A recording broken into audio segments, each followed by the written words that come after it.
நான் பேசும் அனைத்தும் கற்பனையே, யார் மனதையும் புண்படுத்தும் நோக்கமல்ல. இன்னைக்கு ஒரு மலர்ச்சியான ஷோ அப்படின்னு சொல்லலாம். இப்போ நம்ம ஆரம்பிக்கலாங்களா? பல இடங்களுக்கு போகிறோம். நான் நிறைய இடங்களில் பார்த்துருக்கேன். இப்போ ஒரு ஆஃபீஸ் அப்படின்னு போனால் சில பெண்கள் பூ வச்சுட்டு வராங்க, சில பெண்கள் பூ வச்சுட்டு வர்றதில்லை. ஸோ பூ வைக்கும் தமிழ் பெண்கள், பூ வைக்க மறுக்கும் அல்லது தவிர்க்கும் தமிழ் பெண்கள். சண்டைக்கு போகலாம்.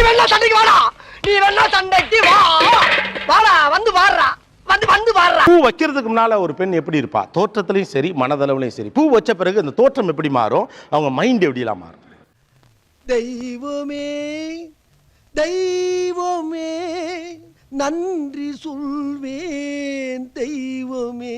ஆக்சுவலா உண்மையில சொல்லணும்னா பூ வச்சதுல இருந்து ஒரு மாதிரி வெக்கமா ஃபீல் ஆகுது. வெக்கமா? பிள்ளைங்க வந்திருக்கானுங்க பாருடா. பொத்தி பொத்தி வளர்த்த புள்ள மேகலை, அதனால அதுக்கு வெக்க விட்டு போகல இருக்காதுங்களா பின்ன. சரிடா. மற்ற நாள்லாம் கொஞ்சம் எண்ணெய்லாம் அதிகமாக வச்சிட்டோன்னா கொஞ்சம் டல்லாக இருப்போம். அப்படின்னா ஒரு முழம் பூ வச்சுட்டா அந்த எண்ணெய் வச்சது கூட எனக்கு அப்படியே மறைஞ்சிட்ட மாதிரி, நான் என்னவோ கொஞ்சம் பிரைட்டாக இருக்க மாதிரி ஒரு ஃபீல் ஆகும். அந்த மாதிரிலாம் இருக்கிற சான்ஸ் இல்லையே. இன்னும் ஒன்று, பூ வச்சோன்னா நான் சந்தோஷமாக இருக்கேன்னு தெரியும், இன்னொன்னு நான் சோகமா இருந்தா தெரியாது. அது எப்படா நெஞ்சில கொஞ்சம் கூட ஈரம் இல்லாம இவ்வளவு பெரிய பொய் சொல்ற? இப்போ வரைக்கும் 10 மல்லிகைப்பூ கூட 300 ரூபாய்க்கு வாங்கியிருக்கேன்.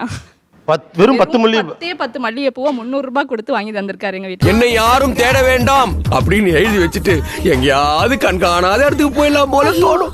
அப்படி இந்த 10 பூவை 300 ரூபாய்க்குலாம் வாங்கினேன்னு சொன்னீங்களே, அது என்ன மாதிரி டைம்? இது எதுக்கு அப்படி வாங்குனீங்க? என் கல்யாண நாளுக்கு அடுத்த நாள் காலையில ஃபர்ஸ்ட் எங்க வீட்டுக்காரர் வாங்கி கொடுத்த மல்லிகைப்பூவே அதுதான். 10 பூ 300 ரூபாய்க்கு வாங்கி கொடுத்தாரு. நான் நம்புற மாதிரி அங்க இருக்குது. ஆரம்பத்தில் நானும் தான் நம்பல. நம்பினாதான் சோறு போடுன்னு தாத்தா சொன்னாரு, அதுல இருந்து நம்பிட்டேன். நீங்க சாப்பிடுறீங்களா? இல்ல உண்மைதான் நம்புறேன். தெரிஞ்ச புள்ள வாங்க. பூ டிமாண்ட். நான் ஃபர்ஸ்ட் அவர்கிட்ட கேட்டதே பூ வாங்கித்தாங்க அப்படின்னு கேட்டோம்.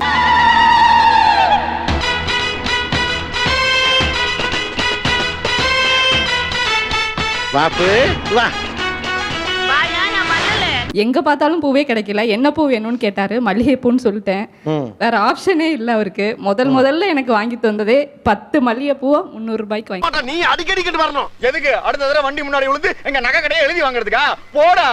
காதுல போட்டிருக்கீங்கல்ல, ரைட்டா? அது இந்த கழுத்துல நீங்க கேரி பண்ணிக்கலாம், ரொம்ப வெயிட் தான்.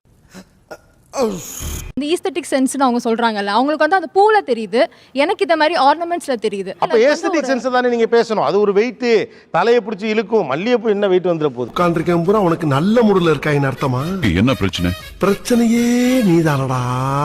பூ வைக்காம ஒரு காலேஜ்க்கோ இல்லை ஒரு ஐடி கம்பெனிக்கோ போகும்போது ஒரு ப்ரொஃபஷனல் லுக் வரணும்னு போவோம். அந்த அக்கேஷனல் டேல நம்மளுக்கே நம்ம ஆர்டா தெரியும். இவங்கள்ட்ட கொடுங்க. நீங்க என்ன பண்றீங்க மேடம்?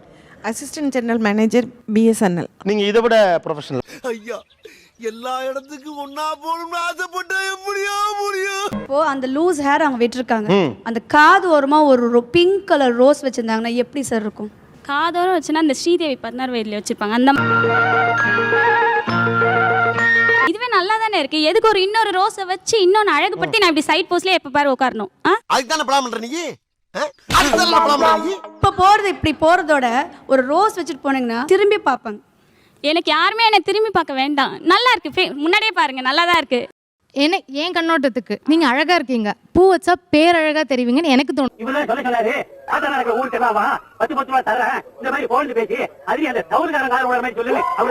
எனக்கு இந்த அழகே நல்லா தான் இருக்க மாதிரி இருக்கு, ட்ரெண்டியா இருக்கேன். போதும், பூ வச்சா இன்னும் கொஞ்சம் ஒரு மாதிரி ஆயிடுவேனோ அந்த மாதிரி. எங்க அம்மா மாதிரி. இப்ப அவனுக்கு உன்னை கேட்டானுங்களா இல்ல நான் தான் உன்னை சொல்ல சொன்னா? ஓல்ட் ஃபேஷன் வயசான ஆளு மாதிரி இருக்கும். No, I can't agree. நான் ஒத்துக்க மாட்டேன். இது உங்களுக்கு வயசாயிருச்சுங்கறதையா? செருப்பு பிஞ்சிடும். பூ வச்சுட்டு ஒரு இடத்துல நடந்து போறேன்னா அதோட ஸ்மெல் இருக்கும்ல, அது அப்படியே எல்லாரும் திடீர்னு நம்மளே திரும்பி பாக்குற மாதிரி இருக்கும். எதுக்கு அந்த அட்டென்ஷன்? புது பொருளியா இருக்கு. ஐயோ, புதுசா கிளப்பி. கல்யாண வீட்ல எல்லாம் போகும்போது உங்க அண்ணன்ட்ட பேசும்போது வேற மாதிரி இருக்கும், உங்க அத்தை பையன்ட்ட பேசும்போது உங்களுக்கு நல்லா இருக்காதா?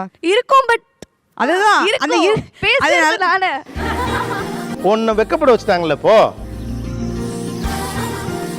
அப்பா, நான் என்ன பண்ணுவேன் பெருமானே, ஒரு பார்த்தாலே என்னமா பண்ணுதே.